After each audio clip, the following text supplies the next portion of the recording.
하나님은 언제나 선하시지만 우리는 늘 그 선하심을 실감하며 사는 것은 아닙니다.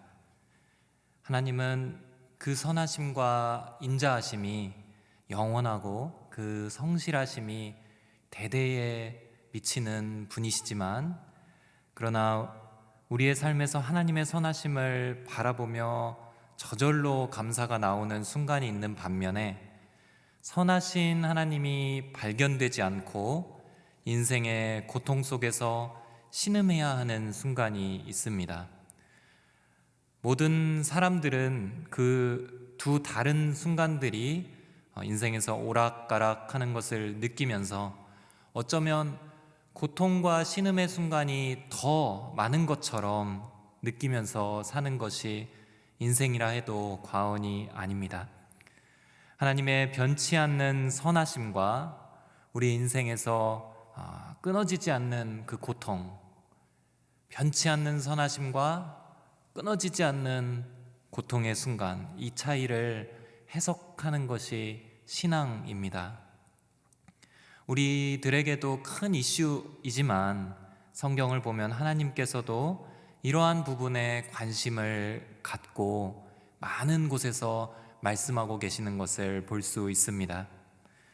오늘 말씀은 우리들에게 너무도 익숙한 말씀, 데살로니가 전서 5장 18절 말씀입니다. 개역개정 성경으로 아마도 16절부터 암송하고 계시는 분이 많을 줄로 압니다. 항상 기뻐하라, 쉬지 말고 기도하라, 범사에 감사하라. 이는 그리스도 예수 안에서 너희를 향하신 하나님의 뜻이니라. 오늘은 이 중에 5장 18절을 조금 더 살펴보고자 합니다. 정말 짧은 말씀입니다. 그리고 그 의미도 너무도 명확합니다. 그러나 성경 안에서 제대로 적용하기에 가장 어려운 말씀 중에 하나입니다. 일단 모든 일에가 걸립니다. 기쁠 때만 감사하라. 만약 이런 말씀이었으면 이해도 잘 되고 적용하기도 너무나 쉬운 말씀일 것입니다. 우리는 기쁨의 순간에 감사가 터져 나오는 것은 그리 어렵지 않습니다. 슬픈 일이 있어도 매번 절망하지는 말고 가끔은 감사하라.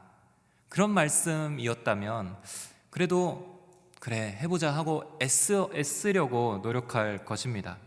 그런데 이 말씀은 아무리 살펴보아도 명확하게 모든 일에 감사하라 이렇게 표현합니다.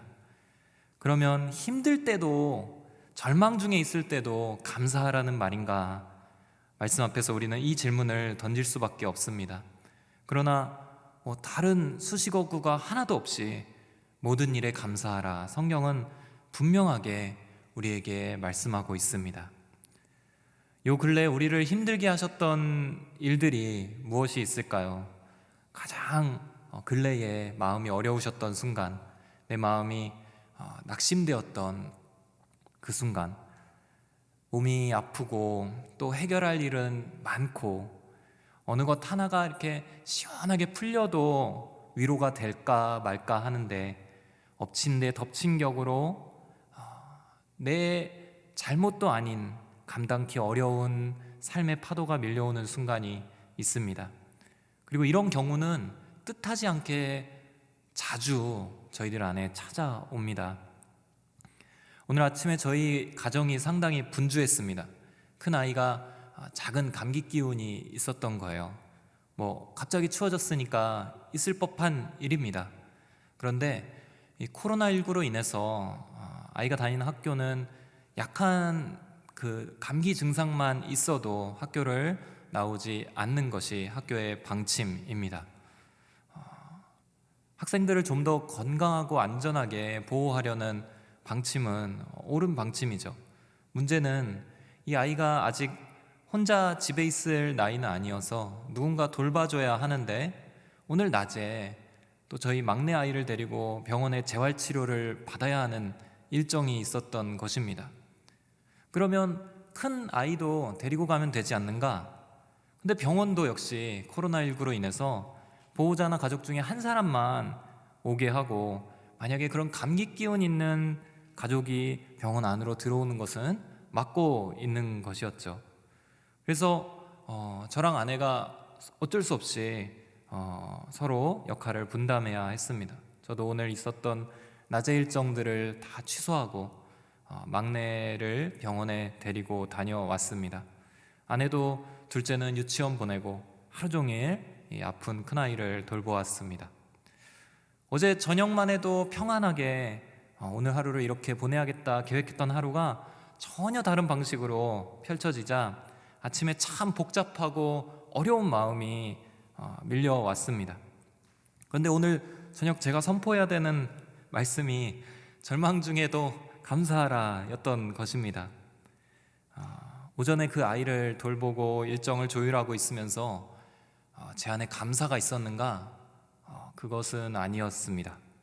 그냥 가족이 아프다는 사실이 마음이 아팠고 이로 인해서 온 가족들에게 오는 그 삶의 파도가 힘겹게 느껴지기만 했지 그것이 곧바로 감사로 고백되지는 않았습니다. 그런데 오늘 성경은 모든 일에 감사하라. 우리는 이 말씀 앞에서 오히려 한계와 절망을 느낄 정도로 이 말씀은 우리 안에 그렇게 쉽게 들어오는 말씀이 절대로 아닙니다. 그런데 이 말씀이 쓰여진 배경을 보면 1차적으로 우리가 절망했던 어떠한 순간보다 더 커다란 고통과 환난 가운데 있는 사람들에게 사도 바울이 쓴 말씀입니다. 이 말씀은 데살로니가 교회를 향한 바울의 편지입니다. 데살로니가라는 지명은 사도행전 17장에 처음으로 등장합니다. 16장에서 바울은 이제 2차 전도 여행을 하고 있는 중이었습니다. 그래서 지금의 터키의 이 동부 지역 갈라디아, 부르기아, 무시아라는 지역을 지나서 이제 드로아라는 아시아 지방 끝부분에 있었습니다. 근데 바울의 마음속에는 자꾸 그 아시아 북쪽으로 가는 것을 막으시는 하나님의 뜻이 보였고 거기에 대한 의문이 항상 있었던 차였습니다.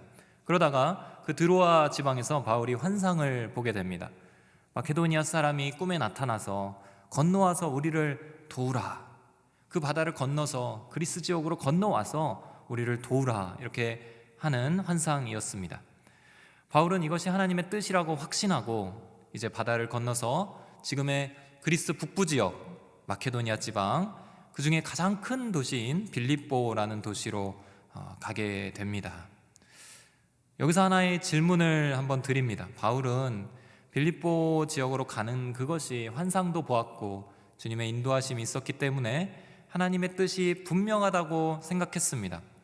그렇기 때문에 이 지역에서 평안하고 순탄한 여정으로 하나님의 인도하심을 받았을까? 아닙니다. 바울은 이곳에서 많은 매를 맞고 감옥에 갇힙니다. 귀신을 들린 여종에게서 귀신을 쫓아낸 것으로 사람들의 단체 모함을 받고 옥에 갇히는데 요즘처럼 혐의가 입증될 때까지 무죄로 추정되고 단지 증거가 인멸되거나 도주할 염려가 그것만 막기 위하여 그냥 사복 차림으로 구치소 안에 구속되는 그래서 재판을 기다리는 그 정도가 아닙니다. 그 시대에는 일단은 옥에 갇히기 전부터 혐의가 이미 다 뒤집어 쓰여지고 매를 흠뻑 맞고 옥에 갇히게 됩니다. 바울의 모습을 한번 우리가 잘 살피면서 따라가면 좋겠습니다. 바울의 마음이 어디를 향해 있는지 한번 주의 깊게 보시기를 바랍니다. 그 감옥에서 아니 주님 이게 뭡니까? 이렇게 외칠 법도 하지만 바울과 실라는 그렇게 하지 않았습니다.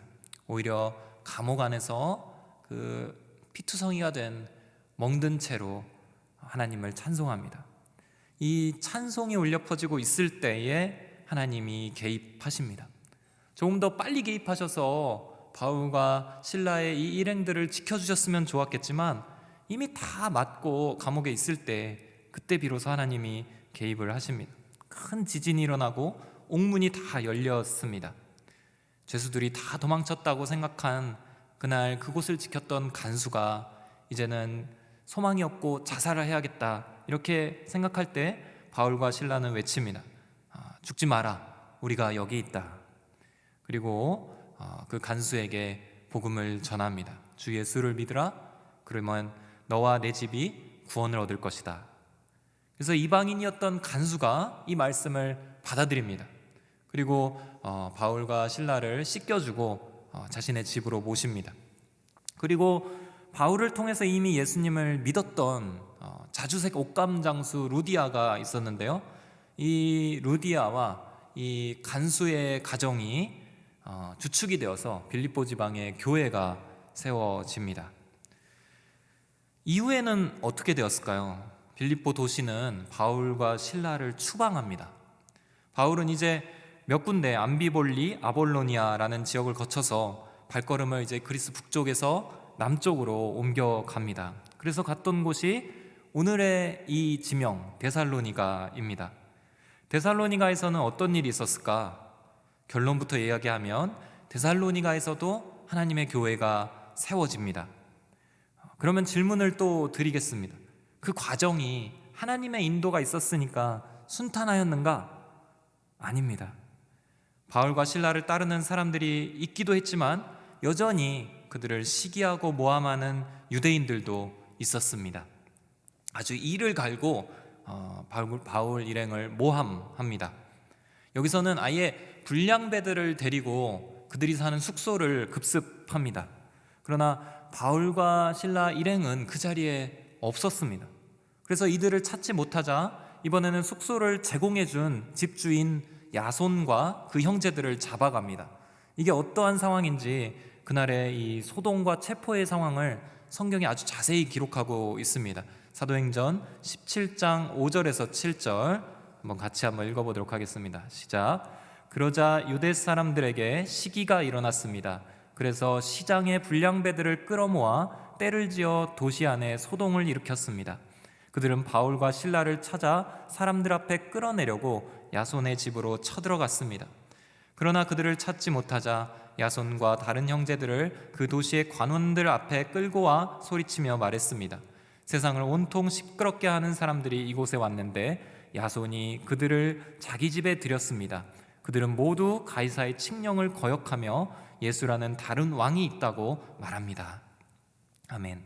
결국 이들은 이 야손과 다른 신자들로부터 이제 돈을 모아서 그 보석금을 주고 나서야 풀려나게 됩니다.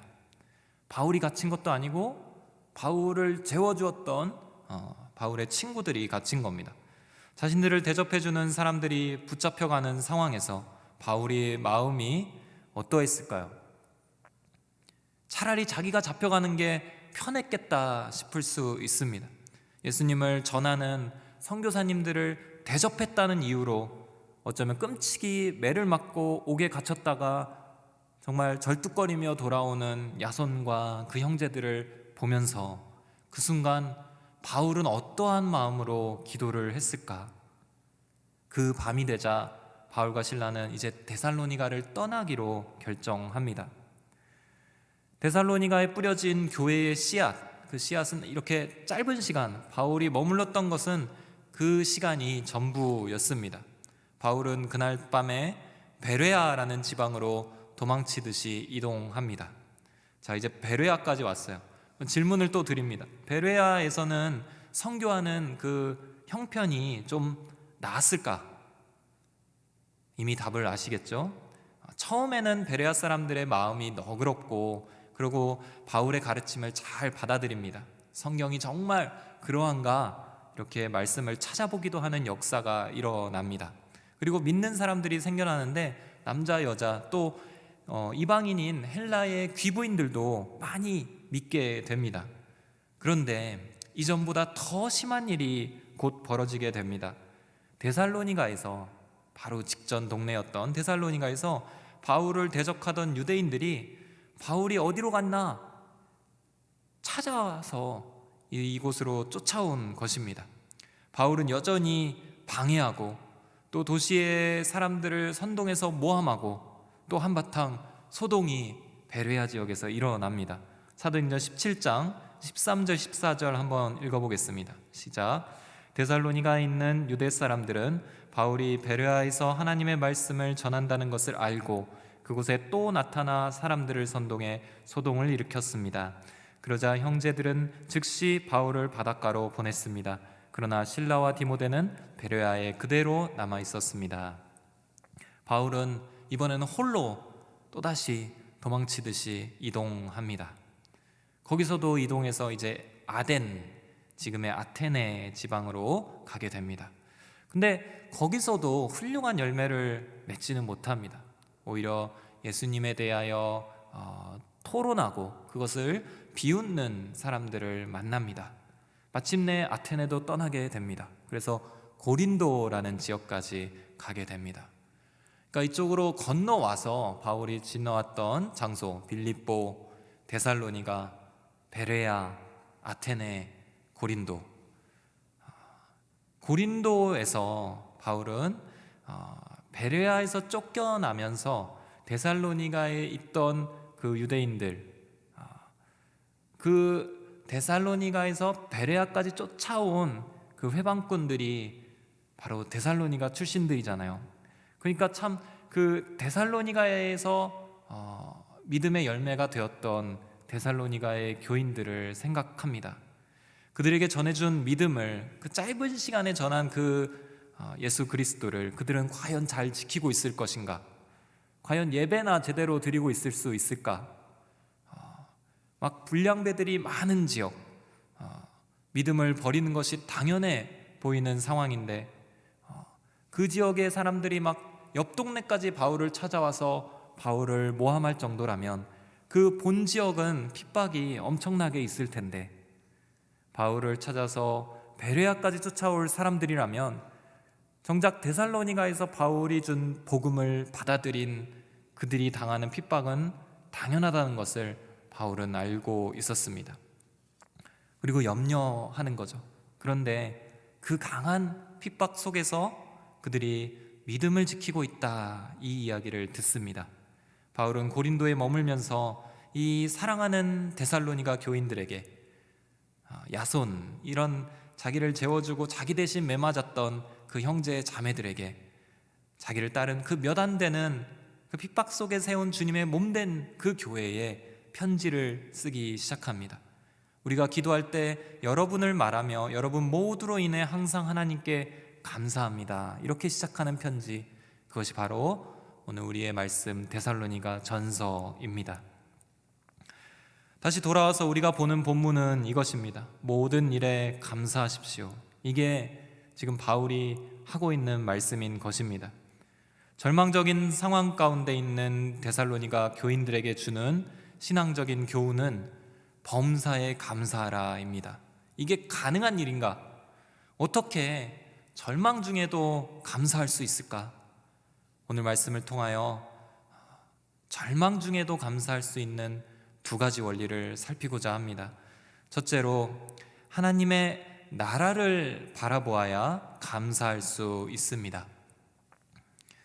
지금 바울을 둘러싸고 있는 두 가지 상황이 부딪히고 있습니다. 나의 나라와 하나님의 나라입니다. 우리가 나라를 이루는 세 요소 학창시절에 배운 적이 있잖아요. 영토, 국민, 주권.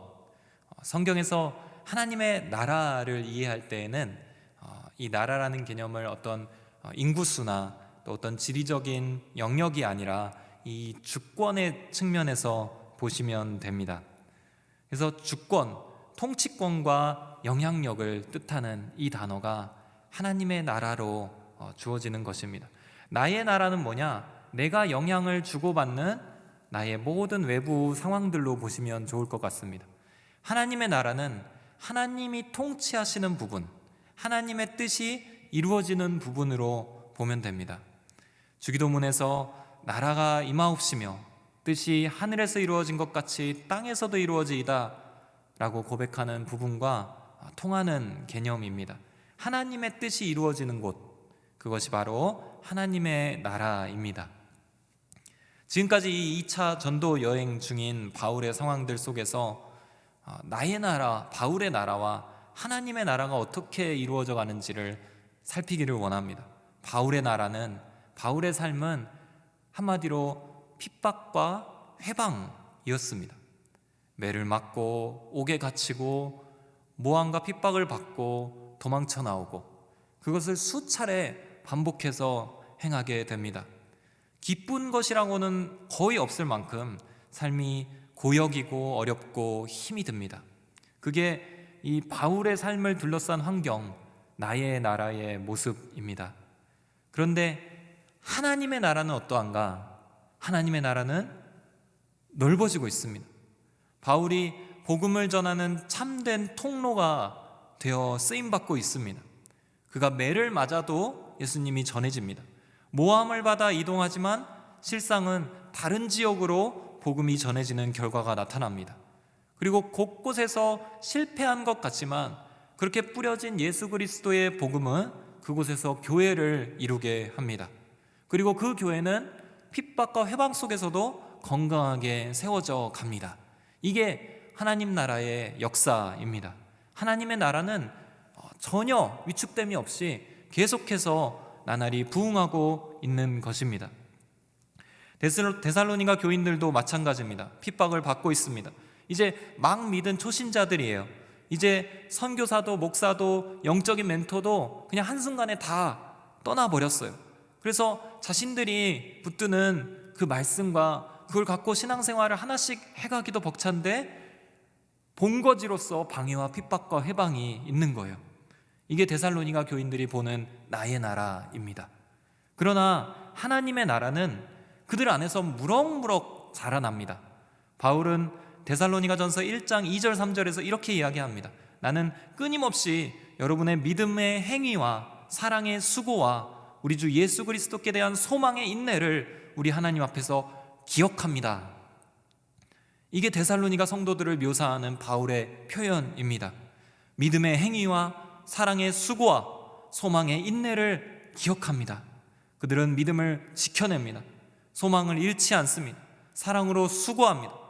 환난 속에서도 서로를 격려합니다. 하나님의 나라가 데살로니가 교회 교인들 안에 아주 강력하게 임하여 역사하고 있는 것입니다. 사랑하는 성도 여러분, 하나님의 나라를 바라보는 눈이 떠져야 합니다. 우리가 모든 일에 감사하라, 이 데살로니가전서의 이 짧은 문장은 바울 자신이 기막힌 역경과 고난 속에 있을 때 같은 처지에 있는 교회를 향하여 쓴 문장입니다. 그래서 이 문장은 네가 기쁠 때에 감사하라, 이 정도가 아닙니다. 기쁠 때나 슬플 때나 늘 감사하자, 이것도 정확한 의미가 아닙니다. 이 문장에는 이렇게 피가 묻어진 문장입니다. 그래서 철저하게 어려움 가운데 있고 절망 속에 있으나 너는 감사하라 라고 쓰는 문장입니다. 나의 나라는 철저하게 역경과 고난뿐이고 힘든 일과 괴로운 상황들 뿐이지만 하나님의 나라가 내 안에서 또 내 주위에서 일어나고 있는 것을 바라볼 때에 비로소 진짜 감사를 드릴 수 있게 되는 것입니다. 감사는 어려움 가운데 피는 꽃과 같습니다. 어려움이 그 꽃의 토양이라면 꽃을 피우게 하는 그 공기가 있습니다. 따뜻한 그 공기는 바로 하나님 나라를 바라보는 믿음입니다. 어려움이란 땅만 있어서는 안 됩니다. 봄철이 되어야 꽃이 피듯이 이 따스한 공기, 하나님의 나라를 바라보는 믿음이 있을 때 우리 안에서 어려움 가운데 감사가 피어나는 것입니다. 우리가 있는 상황을 둘러보십시오. 혹시 환경이 어렵습니까? 하나님을 바라보고 기도할 수 있는 계기로 삼으시기를 바랍니다. 이 순간에 하나님의 나라는 내 안에서 확장되고 있는 것입니다. 혹시 믿음 때문에 마음이 상하고 또 핍박을 받는 경우가 있습니까?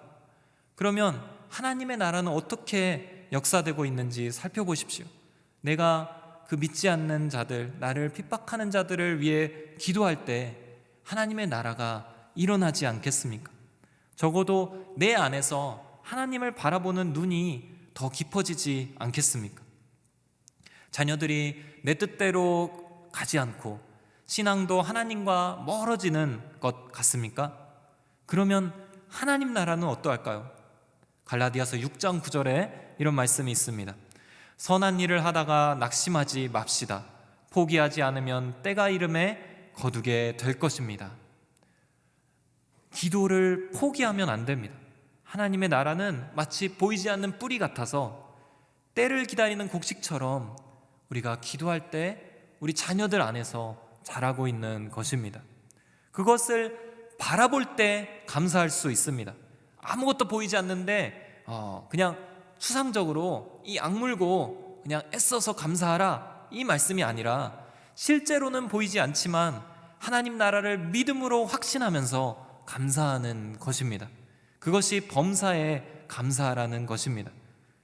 나의 나라를 넘어서서, 나의 나라는 어렵지만 절대 막히지 않고 부흥하는 그 하나님의 나라를 바라보는 믿음의 눈이 열리시기를 주의 이름으로 축원합니다.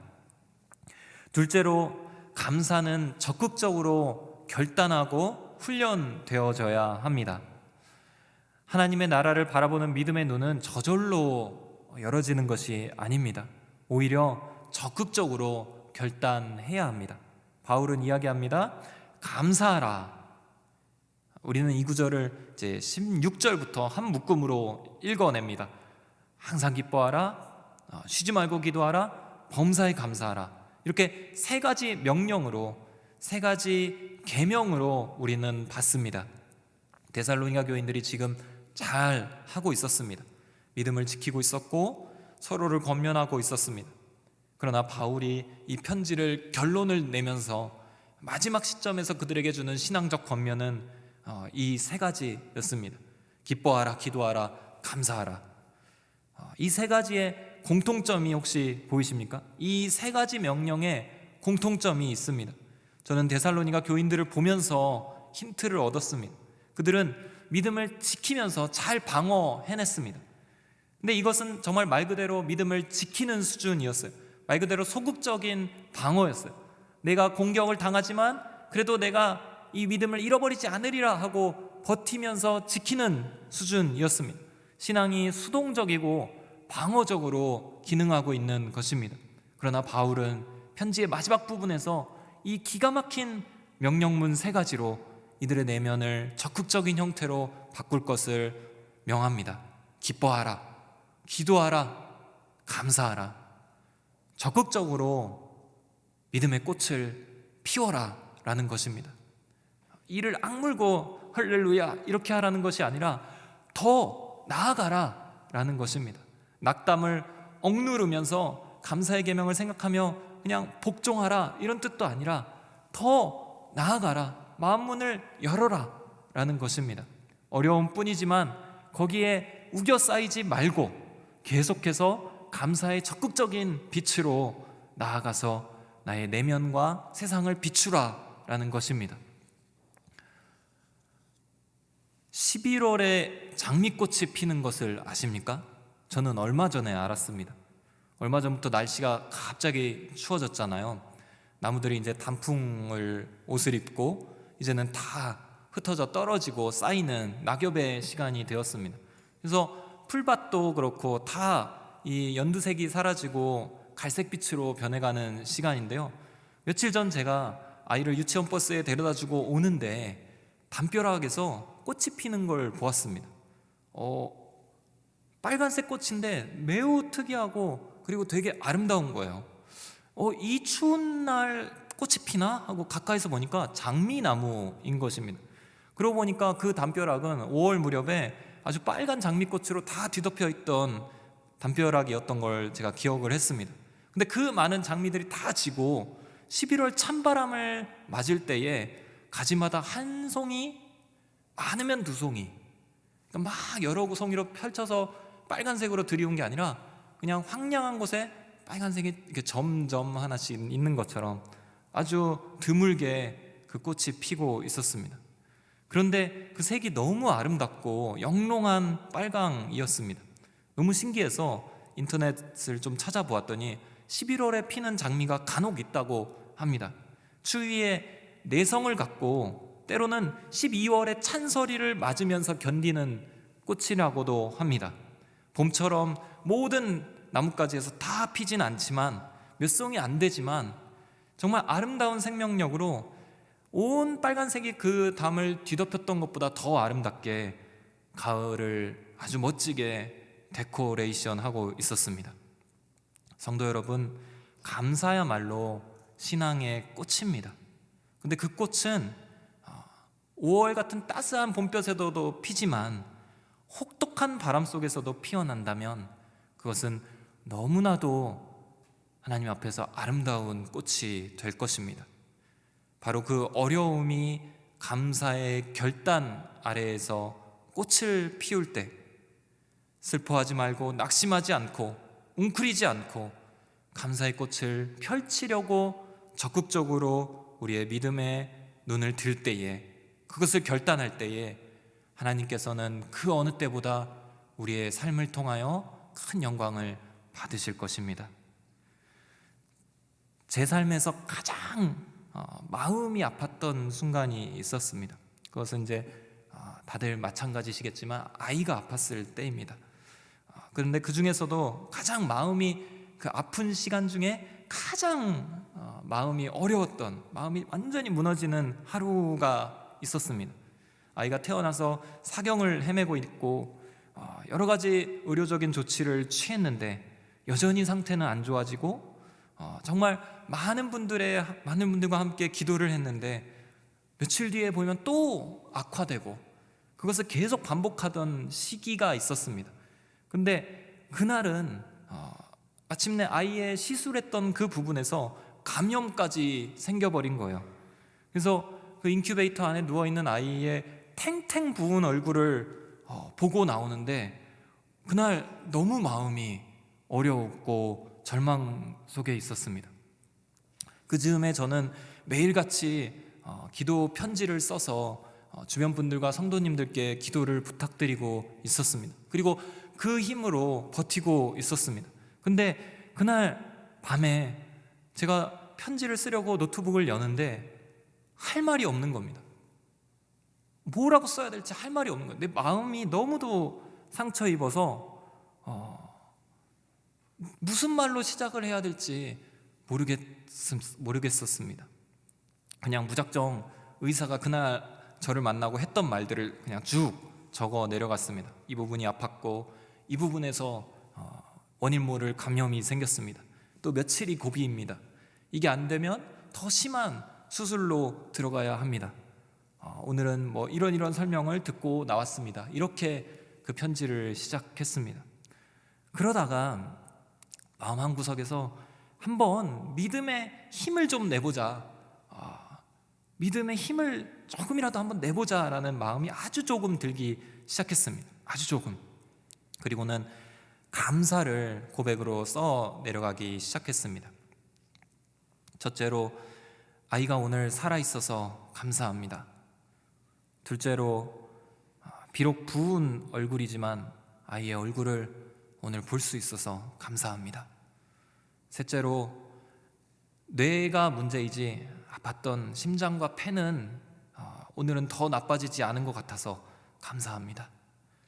넷째로, 몸무게가 0.01 늘었습니다. 감사합니다. 다섯째로, 기도할 수 있어서 감사합니다. 여섯째로, 아픈 이들의 마음을 조금이라도 헤아릴 수 있게 해주셔서 감사합니다. 일곱째로, 여덟째로, 이렇게 적는데 10몇 개가 적혀졌습니다. 그리고 적는 동안 제 마음이 회복되고 마지막 문장은 하나님은 여전히 신실하십니다. 할렐루야. 이렇게 그 편지가 끝났습니다. 사랑하는 성도 여러분, 어느덧 우리가 2021년 연말을 바라보고 있습니다. 우리 한번 가슴에 손을 얹고 이렇게 한번 고백했으면 좋겠습니다. 한 해 동안 잘 왔다. 한 해 동안 잘 왔다.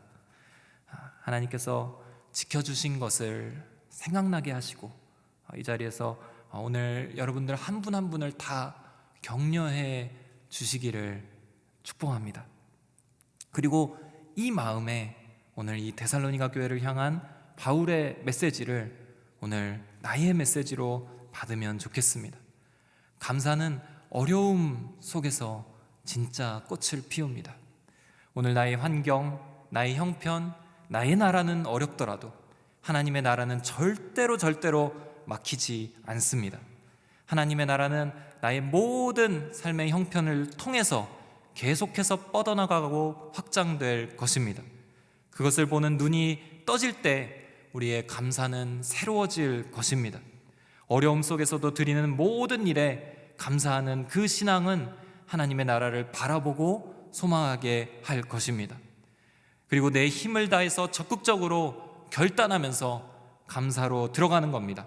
그것이 우리가 드려야 될 진짜 감사의 예배입니다. 그리스도 예수 안에서 우리를 향하신 하나님의 뜻이니라. 범사에 감사하는 믿음을 갖고 하나님께 영광 올려드리는 저와 여러분들이 되시기를 주의 이름으로 축원합니다.